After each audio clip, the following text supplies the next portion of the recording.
Hello everyone, welcome to my YouTube channel Arun Chauhan study. आज हम देखने वाले हैं हिंदी के सिलेबस को।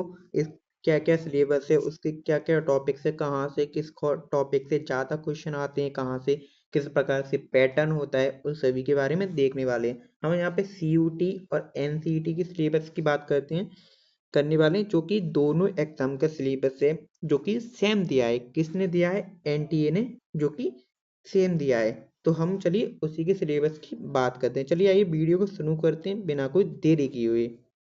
तो सबसे पहले बात करते हैं जो कि अपगणित गद्यांश आता है सीयूटी में और एनसीईटी में, दोनों एग्जाम में। तो ये एक पैसेज टाइप होता है, जो कि इसमें से कुछ प्रश्न आते हैं, जो कि 5 क्वेश्चन आगे सीयूटी में थोड़े ज्यादा आते हैं। ठीक है। और उसको आपको अर्थ समझना है और सही क्वेश्चन का टिक करना है। 3 से 5 सवाल इसके आते हैं। 3 से 5 का मतलब है एक पैसेज होगा, उसके जो है कितने, जो मतलब एक क्वेश्चन समझिए, एक पैसेज होगा जिसके 4 क्वेश्चन बन सकते हैं, एक पैसेज हो सकता है उसके 5। सीयूटी में थोड़े ज्यादा आ जाते हैं, 3-4 आ जाते हैं, और एनसीटी में आपके 1-2 आते हैं। ठीक है, ओके। अब यहाँ पे मैं बात करता हूँ व्याकरण की, जो हिंदी ग्रामर भी बोलते हैं। तो इसमें आपके कुछ टॉपिक इस प्रकार, जैसे संधि हो गया, समास हो गया, उपसर्ग प्रत्यय हो गया, पर्यायवाची हो गए, विलोम शब्द। ये मैंने ऐसे बताए हैं जिनसे क्वेश्चन आता ही आता है। चलिए और आगे बढ़ते हैं। और इसी में आपको इंक्लूड करना है मुहावरे और लोकोक्तियां और शुद्ध वाक्य को शुद्ध करना। अशुद्ध वाक्य होगा उसको आपको शुद्ध करना है। चलिए आगे बढ़ते हैं।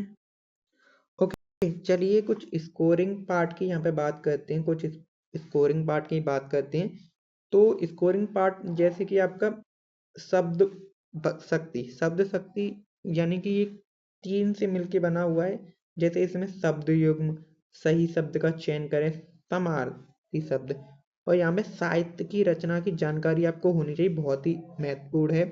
जैसे लेखक कौन है, किसकी कहानी है, किसकी कविता है, किसने क्या लिखा है, कौन सा काल है, कौन सा युग है, ये सब की आपको नॉलेज होनी चाहिए।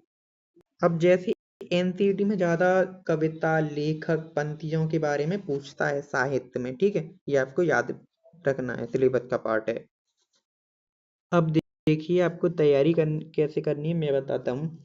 सबसे पहले आपको क्या करना है कि ग्रामर को डेली आपको प्रैक्टिस करना है। 20 से 25 क्वेश्चन ग्रामर के प्रैक्टिस करनी है, उनकी शॉर्ट ट्रिक बनानी है। जैसे शॉर्ट ट्रिक क्या होती है हिंदी में? शॉर्ट ट्रिक यानी कि कुछ अलंकार में, जैसे कुछ देख के अलंकार में पता कर सकते हैं। आप सर्च करोगे यूट्यूब पे तो आपको पता चल जाएगा कैसे हम सही जो है ऑप्शन को करेक्ट करते हैं विद ट्रिक से। मतलब हर क्वेश्चन में थोड़ा थोड़ा सा हिंट दिया होता है ना, उस तरीके से आपको क्लिक कर सकते हैं।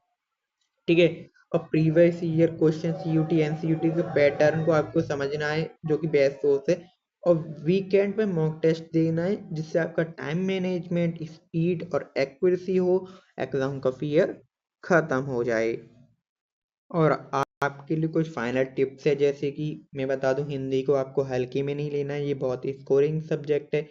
और ग्रामर जो प्रैक्टिस करके आप फ्री के मार्क्स ले सकते हैं। रोज थोड़ा थोड़ा रिवाइज करो और पढ़ो, नोट्स बनाओ छोटे और क्लिस्टर क्लियर।